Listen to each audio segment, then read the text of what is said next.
Hello guys, welcome back to micro online service आस्टा। दोस्तों, आप सभी का बहुत बहुत स्वागत है। आज की इस वीडियो में हम बात करने वाले हैं रिलायंस स्कॉलरशिप 2025। ठीक है, ऑनलाइन फॉर्म इसके स्टार्ट हो चुके हैं। पूरी प्रक्रिया आज मैं प्रिंट आउट तक की, लास्ट प्रिंट आउट तक की प्रोसेस आपको बताने वाला हूं। 2 लाख रुपए से लेकर 6 लाख रुपए तक की स्कॉलरशिप इसमें दी जाती है। अब अप्लाई कौन कौन करेंगे वो आपको समझ लेना है। 12वीं पास एप्लीकेंट्स भी आप यहाँ पर आवेदन करेंगे, और जिन्होंने ग्रेजुएशन करके पोस्ट ग्रेजुएशन में इंटर हो रहे हैं वो भी यहाँ पर आवेदन कर पाएंगे। तो आवेदन ऐसे करें, प्रिंट आउट तक की पूरी प्रक्रिया मैं आज आपको बताने वाला हूँ। वीडियो अच्छा लगे तो एक लाइक करके चैनल को सब्सक्राइब करें, वीडियो को लाइक करें। चलिए शुरुआत करते हैं। देखिए दोस्तों, रिलायंस फाउंडेशन में अगर आपको फॉर्म भरना है तो यहाँ पर आपको दो जानकारी आपको समझ लेना है। दो जानकारी कैसी? एक होती है 6 लाख रुपए के लिए, तो एक तो होता है 6 लाख रुपए वाला, और एक होता है आपका 2 लाख रुपए के लिए। तो ये दोनों का जो अंतर क्या रहता है, दोनों में डिफरेंस क्या रहता है, वो आपको समझ लेना है। देखिए यहाँ पर पीजी जो पोस्ट ग्रेजुएशन में फर्स्ट ईयर में पढ़ने वाले एप्लीकेंट्स है, उनके लिए ये पोस्ट ग्रेजुएशन वाली लिंक के ऊपर आपको क्लिक करना रहेगा, अप्लाई नाउ वाले ऑप्शन के ऊपर। तो अगर आप यहाँ पर एलिजिबिलिटी में आते हैं, आपका सिलेक्शन होता है, तो आपको 6 लाख रुपए का पैसा आपको मिलेगा। लेकिन अगर आप ग्रेजुएशन में हो, अंडर ग्रेजुएट अगर आप कोर्स कर रहे हैं, 12वीं पास हो और आप ग्रेजुएशन का कोर्स कर रहे हैं और आपका फर्स्ट ईयर है, सिर्फ फर्स्ट ईयर वाले ध्यान दीजिएगा, है ना, दोनों जगह पे। अगर आपका फर्स्ट ईयर है और ग्रेजुएशन कोर्स करना चाहते हैं तो आपको इस स्कीम में 2 लाख रुपए तक का बेनिफिट्स मिलेगा। बात करेंगे कोर्सेज की, तो जब मैं आपको फॉर्म अप्लाई करके दिखाऊंगा तब वो सारी जानकारी बताऊंगा, कौन कौन से कोर्स इसमें इंक्लूड किए जा रहे हैं, कौन कौन से कोर्स को आपको सिलेक्ट करना रहता है, किस प्रकार से करेंगे, सारी जानकारी XYZ बताऊंगा। चलिए यहाँ पर देखेंगे, फाउंडेशन में हम अंडर ग्रेजुएट मतलब ग्रेजुएशन कोर्स के लिए अप्लाई कर रहे हैं। तो यहाँ पर आपके सामने इस प्रकार का एक इंटरफेस आ जाएगा। अब करना क्या रहेगा, यहाँ पर आपके पास आईडी और पासवर्ड होना चाहिए, लेकिन पासवर्ड आईडी नहीं है तो क्या करना रहेगा, यहाँ पर क्रिएट वाला ऑप्शन आपके सामने देखने को मिल जाएगा। आप जैसे क्रिएट अकाउंट इसके ऊपर क्लिक करते हैं तो आपके सामने कुछ इस प्रकार का इंटरफेस आ जाएगा। अब यहाँ पर आपको अकाउंट क्रिएट करने के लिए आपका first name, last name, Gmail ID, mobile number और एक पासवर्ड आपको जनरेट करना रहेगा। तो पासवर्ड आपको जनरेट करने के लिए आपका नाम, जो भी आपका नाम रहता है, @ लगा के 1 2 3 इस प्रकार से आप अपना पासवर्ड बना सकते हैं। दोनों जगह आपको टाइप कर देना, आप रिमाइंड कर सके, मतलब उसे याद कर सके, ऐसा पासवर्ड आपको देना है। बार बार आपको जरूरत पड़ेगी। यहाँ पर आपको साइन अप वाले ऑप्शन के ऊपर क्लिक करना रहेगा। देखिए यहाँ पर मेरे पास यहाँ पर पहले से आईडी बनी हुई थी, तो मैंने यहाँ पर लॉगिन किया, सक्सेसफुली लॉगिन हो चुका है। अब लॉगिन होने के बाद आपको क्या करना रहेगा, वापस से यहाँ आएंगे तो यहाँ हमने ग्रेजुएशन कोर्स के लिए अप्लाई कर रहे हैं, अप्लाई नाउ वाले ऑप्शन के ऊपर क्लिक करेंगे। जैसे हम यहाँ पर क्लिक करते हैं तो कुछ इस प्रकार का इंटरफेस आपके सामने भी आ जाएगा। अब ध्यान दीजिएगा, यहाँ पर दोनों प्रकार की जानकारियां रहती है, एक एक जानकारियां आपको स्पष्ट कर देता हूँ। ये होता है ग्रेजुएशन कोर्स के लिए। अगर आप 12वीं पास हो, 12th पास होने के बाद में अगर आप फर्स्ट ईयर में प्रवेश कर रहे हैं और अगर ग्रेजुएशन कोर्स आप करने के लिए अप्लाई कर रहे हैं, तो यहाँ पर आपको फर्स्ट वाले ऑप्शन के ऊपर क्लिक करना होगा। अगर आपका फाइनल ईयर ग्रेजुएशन मतलब आपने कर लिया है और उसके बाद में आप पीजी के लिए अप्लाई करना चाहते हैं, तो यहाँ पर पोस्ट ग्रेजुएट स्कॉलरशिप इसके ऊपर आपको क्लिक करना रहेगा। तो ये दोनों चीजें आपको ध्यान रखना है। अब 1 बाय 1 दोनों के जो कोर्सेस है उसके बारे में आपको समझ लेना है। सबसे पहले हम बात करेंगे अंडर ग्रेजुएट स्कॉलरशिप के बारे में। तो यहाँ पर आपके सामने क्लिक हेयर टू अप्लाई, इसके ऊपर क्लिक करना रहेगा। जैसे आप यहाँ पर क्लिक करते हैं तो इस प्रकार का इंटरफेस आपके सामने भी आएगा। अब इसमें क्या क्या जानकारियां हैं वो आपको समझ लेना है। आप रेसिडेंटल ऑफ इंडिया का होना चाहिए, कोई भी जो एप्लीकेंट है वो 12वीं पास होना चाहिए और कम से कम 60% से ऊपर होना चाहिए, कम का नहीं होना चाहिए। और करंटली आप जिस जगह पे, जहां पर आपने फर्स्ट ईयर में एडमिशन लिया, एक बात का ध्यान रखिएगा, काफी लोगों को लास्ट टाइम बहुत कंफ्यूजन था इसमें, जैसे दूसरे वीडियो में तो मैंने आपको बताया भी था, वहां पर फर्स्ट ईयर वाले ही इसमें अप्लाई कर सकते हैं। इससे पहले की जो स्कॉलरशिप योजना थी उसमें सेकेंड ईयर फाइनल वाले भी उसमें एनरोल थे, लेकिन ये योजना सिर्फ और सिर्फ फर्स्ट ईयर वालों के लिए ही है। एकेडमिक ईयर 2025-26 होना चाहिए तो आप अप्लाई करेंगे। और डिग्री कोर्स के लिए, मैं डिग्री कोर्स के लिए बता रहा हूँ, पीजी के लिए यहाँ पर रहेगा, है ना। और यहाँ पर स्टूडेंट के जो माता पिता है उनका 2,50,000 से कम की इनकम रहनी चाहिए, मतलब 2.5 लाख से कम की इनकम होनी चाहिए, तो आप यहाँ पर अप्लाई कर सकते हैं। और भी कुछ इसमें जानकारियां दी गई है, आप चाहें तो इसका ऑफिशियल नोटिफिकेशन भी पढ़ सकते हो। अब यहाँ पर आपको अप्लाई नाउ, जैसे अप्लाई हेयर इसके ऊपर आप क्लिक करते हैं तो पूरी जानकारी आपके सामने आ जाएगी।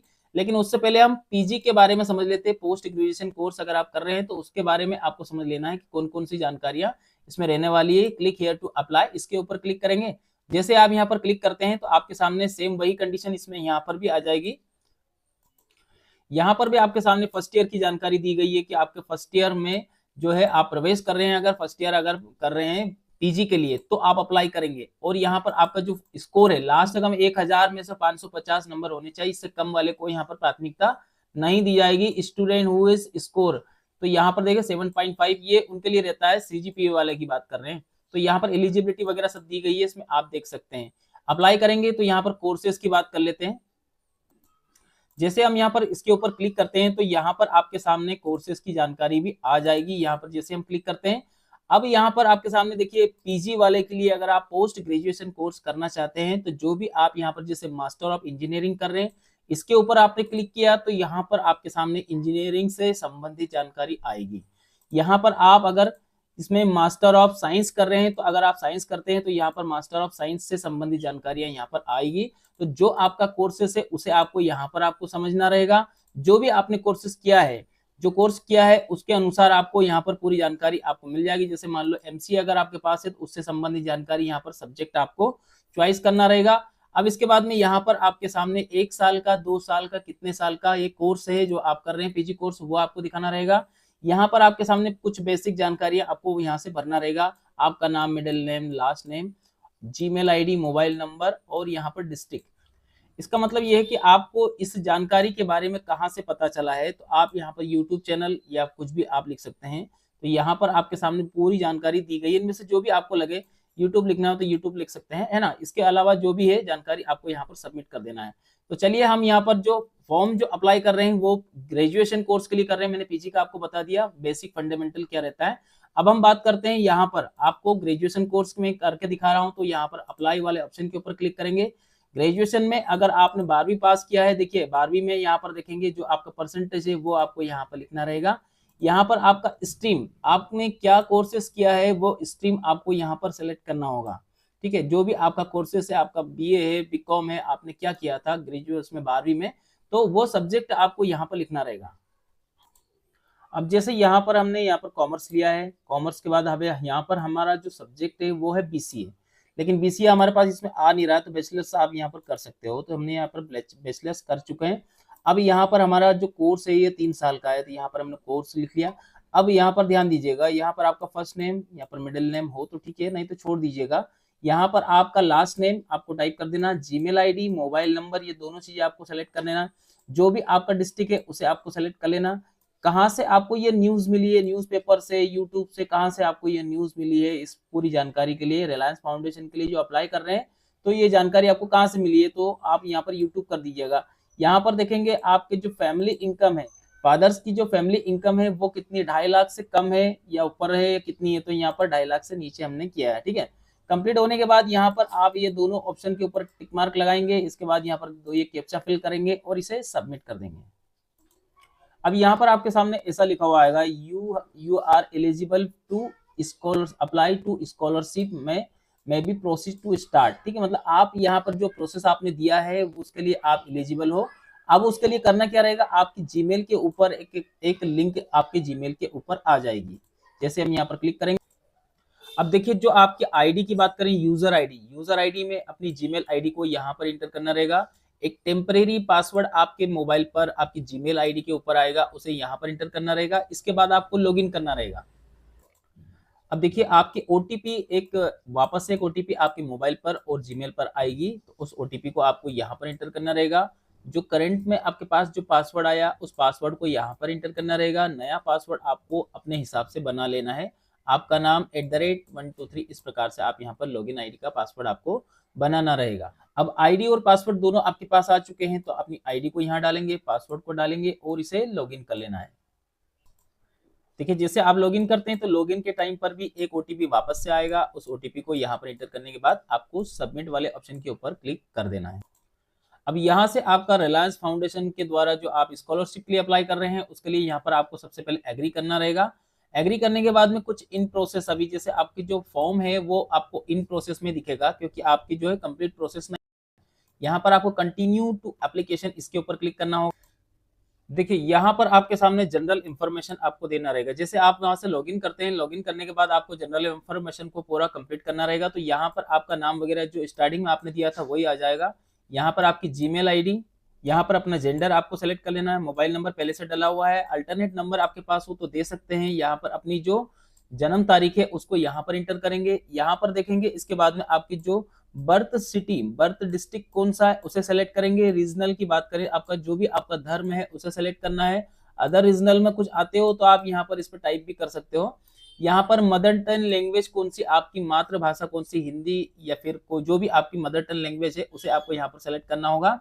यहाँ पर मदर टंग लैंग्वेज कोई और आपके पास हो एक के अलावा तो उसे भी आपको यहाँ पर देना होगा। नेशनलिटी क्या है वो आपको यहाँ पर चेक करके लगा देना है।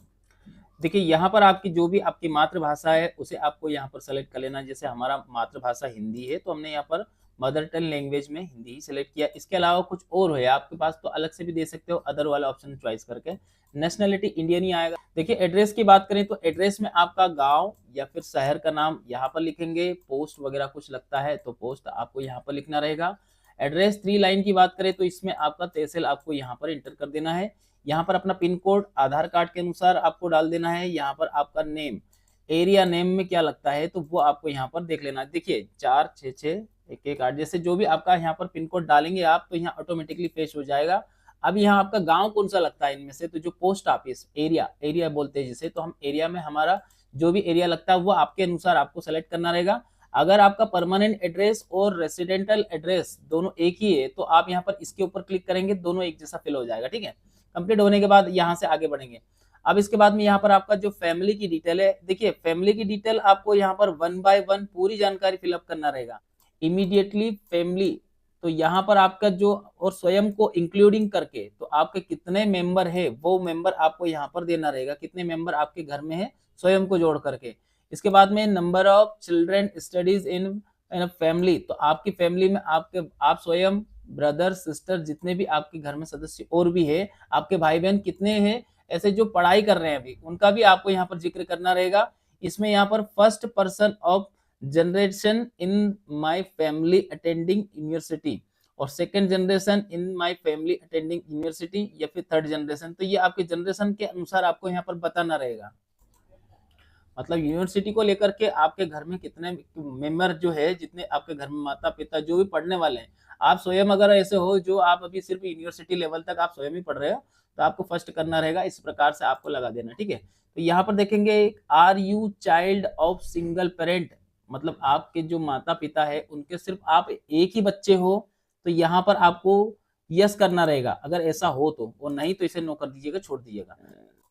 देखिए ये वाला ऑप्शन इसमें दिया गया है पेरेंट्स के लिए, तो इसमें पेरेंट्स का यहाँ पर दिया गया है आपके माता पिता में से किसी की मृत्यु हो चुकी है। अगर ऐसा हो तो आपको यहाँ पर इनके ऊपर टिक मार्क लगाना, किसकी मृत्यु हुई है माता या पिता, और दोनों की अगर हो गई है तो दोनों पे यहाँ पर बोथ के ऊपर लगाएंगे। और अगर सभी सलामत है, कंप्लीट है, तो आप यहाँ पर इसे नो कर दीजिएगा, ऐसा कुछ भी नहीं है, यहाँ नो करके छोड़ दीजिएगा। अब इसके बाद में यहाँ पर जैसे हम यहाँ चिल्ड्रन की बात करें तो नंबर ऑफ जो फैमिली है, नंबर ऑफ मेंबर है वो हमने नो कर दिए, तो नो मेंबर के यहाँ पर पूरी जानकारी आपको फिल करना रहेगा। सपोज करो आपने टोटल मेंबर्स आपके जो है 5 है या 6 है, तो यहाँ पर 6 नंबर आपको यहाँ पर फिल करना रहेगा, 6 नंबर तक। 6 नंबर में आप स्वयं भी आ गए, फैमिली में रिलेशनशिप में आप स्वयं का नाम, यहाँ पर वो कहाँ तक पढ़े लिखे हैं उनका भी आपको यहाँ पर जिक्र करना रहेगा, वो क्या करते हैं वो भी जिक्र करना रहेगा। आप स्वयं हो तो आप स्टूडेंट करेंगे, है ना। और इसके बाद माता पिता की बात करें तो यहाँ पर मदर का आया है, यहाँ पर फादर का आया है, यहाँ पर आपका जो सिस्टर ब्रदर है उनका भी आया है, तो ये पूरी जानकारी आपको यहाँ पर भरना रहेगा। अब वो क्या क्या करते हैं, उनकी एजुकेशन क्या है, यहाँ पर ऑक्यूपेशन क्या है, इनकम कितनी है, तो वो चीज भी आपको यहाँ पर फिल करना रहेगा। अब देखिए यहाँ पर आपके सामने इस प्रकार से आपका फैमिली मेंबर को आपको ऐड कर देना है। तो सबसे पहले तो आपने अपने खुद को करा सेल्फ, है ना। सेल्फ में आप क्या कर रहे हैं, जो भी आप पढ़ाई कर रहे हैं, जैसे 12वीं पास हो तो 12वीं पास आपको कर देना है। यहाँ पर आपसे पूछा जाता है कि आपका ऑक्यूपेशन क्या है, तो आप यहाँ पर स्टूडेंट सिलेक्ट करेंगे। अब यहाँ पर आपके एनुअल इनकम में आपकी स्वयं की कुछ इनकम नहीं रहती है, ध्यान रखिएगा, है ना। आप जितने भी स्टूडेंट अगर फॉर्म भर रहे हैं तो आपकी स्वयं की, अपने भाई बहन किसी का भी आपको नहीं, सिर्फ 000 आपको इस प्रकार से ही लिखना रहेगा। ठीक है,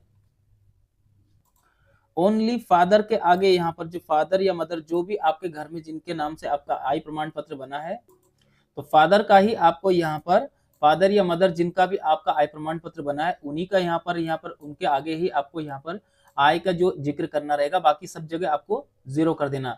अब देखिए यहाँ पर काफी लोगों को ये भी कमेंट आएगा कि सर यहाँ पर जैसे ये फार्मर वाला ऑप्शन जो कॉर्नर है वो हमारे इसमें आ नहीं रहा है, तो वहां पर एक अदर वाला ऑप्शन रहता है। जब आप ऐड करेंगे तो आपके सामने वहां पर अदर वाला ऑप्शन भी रहता है। जैसे आप उसके ऊपर क्लिक करने जाएंगे तो वहां पर आपसे पूछेगा कि क्या है आप, तो आप उसमें अगर फार्मर है तो फार्मर लिखेंगे, या फिर आप और प्राइवेट जॉब कर रहे हैं तो प्राइवेट जॉब लिख सकते हो उसमें। तो जैसे आप वहां पर लिखेंगे, ओके करेंगे, तो वो ऑप्शन वहां पर ऑटोमेटिकली ऐड हो जाएगा, इस प्रकार से जैसा मैंने किया है। अब पेरेंट्स की या फिर जो आपका गार्जियंस है इनका आपको पूरा डिटेल देना होगा, मतलब आपकी कौन देख रेख कर रहा है, तो पेरेंट्स ही कर रहे हैं ऑफकोर्स। तो यहाँ पर देखेंगे नाम उनका, सरनेम, उनका मोबाइल नंबर, जीमेल आईडी, यहाँ पर रिलेशनशिप क्या है, रिलेशनशिप मतलब आपसे रिलेशनशिप क्या है। अगर माता पिता है तो ठीक है, गार्जियन में और कोई भी हो सकते हैं, जैसे दादा है, दादी है, कोई भी हो सकते हैं। तो अगर माता पिता है आपके तो कोई दिक्कत नहीं, इन दोनों में से जो आपको सेलेक्ट करना है पिता को ही कर लेते हैं। यहाँ पर उनका एड्रेस आपको फिल करना रहेगा, यहाँ पर एड्रेस हो गया। यहाँ पर आपको मिनिमम उनका 6 डिजिट का पिन कोड डालेंगे। जैसे आप पिन कोड डालते हैं, जैसे चलो मैं आपको डाल के बता देता हूँ 466118 है ना। जैसे हम डालते हैं तो पूरी लोकेशन ही आ जाती है, उसमें पूरी जानकारी आ जाती है। अब आपका जो क्षेत्र लगता है वो कौन सा है, जो भी है आपके हिसाब से आपको सेलेक्ट कर लेना है। कंप्लीट होने के बाद आपको सेव एंड कंटिन्यू वाले ऑप्शन के ऊपर यहाँ पर क्लिक कर देना। जैसे आप यहाँ से क्लिक करते हैं, अब देखिए अभी तक आपने जो जानकारी फिल किया है वो था आपका जनरल का, ठीक है, यहाँ तक आपका जनरल वाला जानकारी फिल किया। अब आपको एकेडमिक जानकारी करना रहेगा, फिर अवार्डेड जानकारी, फिर आपके पास डॉक्यूमेंट, फिर लास्ट में आपको रिव्यू करना रहेगा। तो ये पूरी जानकारी अब एक एक जानकारी मैं आपको कंप्लीट बताने वाला हूँ। सबसे पहले आपको यहाँ पर एकेडमिक डिटेल की बात करें तो एकेडमिक डिटेल में आपको क्या करना रहेगा, अपनी एजुकेशन आप सबसे पहले क्या ऐड करना चाह रहे हो, 10th की जानकारी ऐड कर रहे हैं तो 10th की जानकारी में यहाँ पर 10th सेलेक्ट किया। 10th आपने कब किया था, 2019 है ना। तो इस प्रकार से आप अपने हिसाब से आपको करना रहेगा। आपका कौन सा बोर्ड है, मध्य प्रदेश बोर्ड है या फिर यूपी बोर्ड है, या जो भी आपका बोर्ड है वो आपको बोर्ड आपको यहाँ पर सेलेक्ट कर लेना है। फिर यहाँ पर आपका जो मीडियम इंस्ट्रक्शन, तो यहाँ पर कौन से मीडियम से आपने पास आउट किया है वो मीडियम आपको सेलेक्ट करना रहेगा। इंग्लिश से किया तो इंग्लिश करें, अगर इंग्लिश से किया है तो आपको इंग्लिश ही आपको यहाँ पर सेलेक्ट करना होगा। अब जहां से आपने पढ़ाई किया था 10th का, तो वो इंस्टीट्यूट का नाम पूरा आपको यहाँ पर टाइप करना रहेगा। कौन से स्टेट से किया था, कौन से जिले से किया था, यहाँ पर मैक्सिमम मार्क्स और ऑब्टेन मार्क्स मतलब टोटल मार्क्स और उसमें से कितने मार्क्स आपको आए हैं, परसेंटेज ऑटोमेटिक कैलकुलेट हो जाएगा। आखिरी में आपको यहाँ पर सेव कर देना है। देखिए यहाँ पर हमने जैसे ये पूरी जानकारी कंप्लीट कर लिया। अब इसके बाद में आपको यहाँ पर जैसे सेव करेंगे तो आपका जो डेटा है वो सक्सेसफुली होकर के नीचे यहाँ पर ऐड हो जाएगा। अभी 10th किया है, अब आपको सेम ऐसे कैसे 12th भी करना रहेगा। 12th में जैसे आप यहाँ पर 12th सेलेक्ट करते हैं तो यहाँ पर पासिंग ईयर आपसे पूछा जाएगा। अब आपने कब पास किया है उसका ईयर आपको बताना होगा। यहाँ पर बोर्ड की बात करें तो सेम इसी प्रकार से आपको बोर्ड भी आपको सेलेक्ट करना है। यहाँ पर हमने बोर्ड सेलेक्ट किया। यहाँ पर आपका जो मीडियम है वो भी आपको सेलेक्ट कर लेना है। इसके बाद में स्ट्रीम, अब इसमें एक नई जानकारी खाली इतना ही है कि आपको स्ट्रीम सेलेक्ट करना रहेगा। आपका 12th में क्या स्ट्रीम है, साइंस है, वोकेशनल है या फिर आर्ट है, जो भी है। तो आप यहाँ पर इसमें कॉमर्स जैसे है तो हमने यहाँ पर कॉमर्स सेलेक्ट कर लिया। यहाँ पर बात करते हैं इंस्टीट्यूट का नाम, इंस्टीट्यूट का स्टेट, सेम जैसा अभी मैंने बताया था सेम वैसा वैसे आपको यहाँ पर कंप्लीट होने के बाद आप इसे सेव कर लें। अब देखिए यहाँ पर हमने डेटा सक्सेसफुली 10th और 12th दोनों का ही कर लिया है। अब यहाँ पर आपको ग्रेजुएशन, अब आप ग्रेजुएशन में प्रवेश हो रहे हो तो आप क्या कोर्स करना चाह रहे हो वो आपको यहाँ पर आपको दिखाना रहेगा। यहाँ पर आपका ग्रेजुएशन हो गया, एजुकेशन में आप यूजी कर रहे हो। यहाँ पर डिग्री जो कोर्स है उसका फील्ड क्या है, तो आपका कॉमर्स है। डिग्री टाइप में बैचलर हो तो बैचलर में आप क्या सब्जेक्ट यहाँ पर करना चाहते हैं वो सब्जेक्ट आपको चॉइस करना रहेगा। तो बहुत सारे इसमें सब्जेक्ट दिए, इनमें से आपको जो सब्जेक्ट आप जो कर रहे हो उसे आपको यहाँ पर सेलेक्ट करना होगा। जैसे हम बीसीए कर रहे हैं तो बैचलर तो यहाँ पर है, कंप्यूटर एप्लीकेशन यहाँ पर लिखा रहेगा। आप सोचोगे कि पूरा पूरा हमको यहाँ पर मिल जाए, ऐसा नहीं होगा। तो यहाँ पर ध्यान दीजिएगा इसका, ठीक है। कंप्लीट होने के बाद यहाँ पर आपका जो इंस्टीट्यूशन का आपका यूनिवर्सिटी जो भी आपका लगता है वो आपको यहाँ पर बताना रहेगा कि कौन सी यूनिवर्सिटी से आप पढ़ाई कर रहे हैं, कौन सी इंस्टीट्यूशन से आप पढ़ाई कर रहे हैं। स्टेट कौन सा है वो आपको सेलेक्ट करना होगा, डिस्ट्रिक्ट। और इसके बाद में यहाँ पर आप देखेंगे कोर्स स्टार्ट ईयर, आपने कब स्टार्ट किया था और लास्ट आपका क्या है ये आपको दिखाना रहेगा, ठीक है। तो यहाँ पर देखेंगे कब से कब तक की इसमें डेट भी दी गई है, मतलब ईयर भी दिया गया है इसमें। ड्यूरेशन कितना है आपके कोर्स का कंप्लीट होने में, ड्यूरेशन कितना लगेगा, 4, 5, 3 मतलब कौन कितने साल लगते हैं, तो वो आपको यहाँ पर सेलेक्ट कर लेना। 3 साल का है कोर्स तो 3 साल आपको कर लेना है। यहाँ पर ईयर ऑफ पासिंग लगभग उसमें लिखा हुआ रहता है, आपको कुछ नहीं करना है। कंप्लीट होने के बाद इसे यहाँ पर सेव कर लेना है। इस प्रकार से आप अपना डाटा यहाँ पर आपको सेव कर लेना। अब देखिए यहाँ तक तो आपने पूरी जानकारी कंप्लीट कर लिया। अब इसको एक बार फाइनल सेव करेंगे यहाँ तक की पूरी जानकारी के लिए। अब आपको अवार्डेड वाली जानकारी के बारे में बताना रहेगा। तो यहाँ पर देखेंगे अवार्डेड में ये जानकारी बेसिक जानकारी देना। अब यहाँ पर अवार्डेड का मतलब ये होता है कि इससे पहले आपने कोई अचीवमेंट आपने प्राप्त किया है, कोई अवार्ड प्राप्त किया है, तो उसके बारे में पूरी जानकारी रहती है। यहाँ पर एक्टिविटी का नाम यहाँ पर देना पड़ता है। यहाँ पर एक्टिविटीज में डिस्क्रिप्शन क्या रहता है, रोल क्या था उसमें, और यहाँ पर आप उसके बारे में कुछ लिखना पड़ता है और उसका जो प्रमाण रहता है उसको यहाँ पर अपलोड करके सेव करना रहता है। इसी प्रकार से यहाँ पर एक और जानकारी स्पेशल यहाँ पर रिकॉग्नाइज में कोई एकेडमिक कोई जानकारी आपके पास अवार्डेड से रिलेटेड हो, कोई एकेडमिक अवार्डेड से रिलेटेड कोई जानकारी हो, तो उसका अवार्डेड का नाम, अवार्डेड ईयर, डिस्क्रिप्शन वगैरह वगैरह। तो ये कुछ नहीं है आपके पास तो छोड़ दीजिएगा। हमारे पास कुछ नहीं है तो हम इसे छोड़ दिया हमने, तो ये सेव भी हो गया, आगे भी बढ़ गया। अब डॉक्यूमेंट्री की बात आती है, ये आपको जरूरी रहेगा। डॉक्यूमेंट में क्या क्या लगेगा वो आपको समझ लेना है। तो यहाँ पर देखेंगे आपके सामने एप्लीकेंट्स का फोटो, फैमिली इनकम प्रूफ मतलब आय प्रमाण पत्र, 10वीं की मार्कशीट, 12वीं की मार्कशीट, और यहाँ पर देखेंगे आपका जो प्रेजेंट एड्रेस प्रूफ में जो भी आपके पास हो वो आप लगा सकते हो। इसमें कोई बाउंडेशन इसमें अलग से नहीं रखिए। फोटो आईडी प्रूफ क्या लगाना चाहते हैं, आईडी प्रूफ में आप अपना जो है पैन कार्ड वगैरह लगाएं तो बेटर रहता है। अगर आपके पास पैन कार्ड नहीं हो तो आप कॉलेज की आईडी भी लगा सकते हो, इसमें कुछ नहीं, लेकिन उसमें आईडी नंबर कुछ नंबर मेंशन होना चाहिए। यहाँ पर देखेंगे proof of enrolment in current institution, आप पढ़ाई कर रहे हो तो उसका क्या आपके पास प्रूफ है, वो प्रूफ के लिए आपको एडमिशन स्लिप भी लगा सकते हो। चलिए मैं जैसे यहाँ पूरी जानकारी बताऊंगा तब आपको पूरी जानकारी यहाँ पर स्पष्ट भी हो जाएगी। सपोर्टिंग डॉक्यूमेंट की बात करें तो यहाँ पर जैसे हमने एप्लीकेंट फोटो, अब फोटोग्राफ की बात करें 2 MB तक की साइज इसमें मांगी गई है, 2 MB तक इसमें होना चाहिए। अब देखिए यहाँ पर इनकम प्रूफ आपको अपलोड करना है, तो इनकम प्रूफ में आप क्या क्या लगा सकते हैं, तहसीलदार का बना हुआ आय प्रमाण पत्र लगा सकते हैं, या फिर आप यहाँ पर BPL या फिर इनमें से कुछ अगर उसमें आते हैं, अगर आप किसी योजना के द्वारा अगर आप माफी आपको मिलती है तो वो आप यहाँ पर लगा सकते हैं।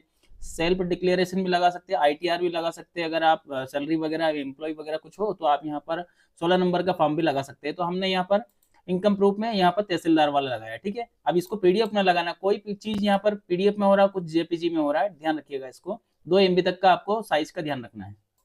अब जो डाउनलोड होता जा रहा है ना, वो यहाँ पर देखिएगा जो हमने अपलोड कर दिया है उसको यहाँ पर एक बार डाउनलोड करके जरूर चेक करना, क्रॉस चेक करना है, ताकि कुछ गलती ना हो आपसे। अब देखिए परमानेंट एड्रेस प्रूफ की बात करें तो परमानेंट एड्रेस प्रूफ में आपको आधार कार्ड ही यहाँ पर मांगा गया है, तो आधार कार्ड आप इसमें लगा सकते हैं, कोई प्रॉब्लम नहीं है। जैसे हम यहाँ पर गए तो आधार कार्ड हमारे पास पहले से ही है। अब डॉक्यूमेंट टाइप की बात करें, इसमें PDF मांगा गया है तो PDF जरूरी रहता है। तो यहाँ पर देखिए इसमें हमने यहाँ पर आधार सेलेक्ट किया, इसको वापस से गए यहाँ पर आधार किया, तो वापस से यहाँ पर कंप्लीट होने के बाद यहाँ पर देखेंगे आपका जो डॉक्यूमेंट आपने लगाया है वो यहाँ पर अपलोड हो चुका है। अब देखिए यहाँ पर आइडेंटिटी की बात करें तो आइडेंटिटी में यहाँ पर हमने पैन कार्ड लगा रहे हैं। आपके पास पैन कार्ड हो तो पैन कार्ड, यहाँ पर आधार कार्ड का ऑप्शन भी दिया गया, आप चाहें तो लगा सकते हैं, ऐसा कोई दिक्कत नहीं है उसमें। देखिए यहाँ पर आपके सामने सपोर्टिंग डॉक्यूमेंट की बात करें, proof of enrolment in current institution, तो यहाँ पर अगर इसको आपको लगाना है तो इसमें 2 ऑप्शन दिया है, bonafide student certificate from college institution currently attender, और दूसरा है इसमें फीस स्लिप। तो आपके पास इन दोनों में से जो कुछ भी आपकी पॉसिबिलिटी बनती है उसके अनुसार आपको यहाँ पर लेना रहेगा। तो हमारे पास फीस स्लिप है तो हम फीस स्लिप लगा रहे हैं, ठीक है। तो यहाँ पर देखेंगे उसको आपको PDF में अपलोड कर देना है। अब देखिए सारी जानकारी कंप्लीट होने के बाद इस प्रकार से आपके सामने आपकी स्लिप आ जाएगी, जिसमें पूरी जानकारी XYZ आपके सामने लिखा हुआ रहता है। ये फॉर्म अभी आपका सबमिट नहीं हुआ है, सबमिट आपको करना रहेगा, पहले आपको प्रीव्यू करना रहता है, इसको प्रीव्यू कर लेना है, इसके बाद आपको सबमिट करना रहेगा। सारी जानकारी कंप्लीट होने के बाद आपको यहाँ पर इसके सबमिट वाले ऑप्शन के ऊपर क्लिक कर देना है। अभी भी आपके पास समय रहता है, अगर ऐसा लगता है आपको कुछ सुधार वगैरह करना हो तो अभी भी आप टाइम है आपके पास, सुधार कर सकते हैं। फाइनल सबमिट होने के बाद कोई चांसेस उसमें नहीं रहता है कि आप उसमें वापस से सुधार कर सकें। अब देखिए यहाँ पर आपके सामने एक और जानकारी आई है, जैसे आप सबमिट करते हैं, सबमिट करने से पहले आपको यहाँ पर कुछ जानकारियाँ पूछी जाती है। In place of your signature please type your fulfil legal name, आपका नाम पूरी तरह से लीगली जो आपके आधार कार्ड में फुल डॉक्यूमेंट्स में है वो आपको यहाँ पर सबमिट करना है। Is the application has been filled your behave some time else, तो आप मतलब होता है कि किसी और व्यक्ति ने के लिए आपने ये फॉर्म भरा है कि आपके स्वयं के लिए, तो आप अपने लिए यहाँ पर इसे नो ही करेंगे बिल्कुल। देखिए यहाँ पर दूसरा ऑप्शन है, did you have about scholarship of Reliance foundation scholar, क्या आपने इससे पहले कोई दूसरी रिलायंस फाउंडेशन की स्कॉलरशिप लिया है? बिल्कुल नहीं, इसे नो कर देना है। अब यहाँ पर आपके ध्यान देने वाली बात यह है कि student able to check exam date और टाइम इन एप्लीकेशन पोर्टल, तो यहाँ पर आपके सामने स्लॉट बुकिंग चल रही है 10/10/2025 से लेकर के 11/10/2025 के बीच में आपका जो है एग्ज़ाम कंफर्म करना है। तो आपको यहाँ पर आप कंफर्मेशन दे सकते हैं, डेट आपको कौन सी लेनी है, इन दोनों में से कुछ भी ले सकते हो। दो डेट इसमें आ रही है, मेरे पास आ रही है, अब कल आप अप्लाई करेंगे तो आपके पास कुछ और आएगी। तो अब आपकी जो स्कॉलरशिप फॉर्म है वो कंप्लीट हो चुका है, फाइनली आपका जो है स्लॉट बुक भी हो चुका है। यहाँ से आप अपनी एप्लीकेशन फॉर्म को डाउनलोड करेंगे और यहाँ पर अब कंप्लीट होने के बाद आपका जो फॉर्म है वो इस प्रकार से दिखेगा, कंप्लीट हो गया है। अब इस प्रकार से आप अपनी एप्लीकेशन को डाउनलोड करके प्रिंट आउट करके रखना है, इसमें जो डेट वगैरह सब कुछ मिल गई है। तो आज की वीडियो में इतना ही। वीडियो अच्छा लगे तो एक लाइक करके चैनल को सब्सक्राइब करें, वीडियो को लाइक करें। धन्यवाद आप सभी का वीडियो देखने के लिए। आपका दिन शुभ रहे। जय हिंद।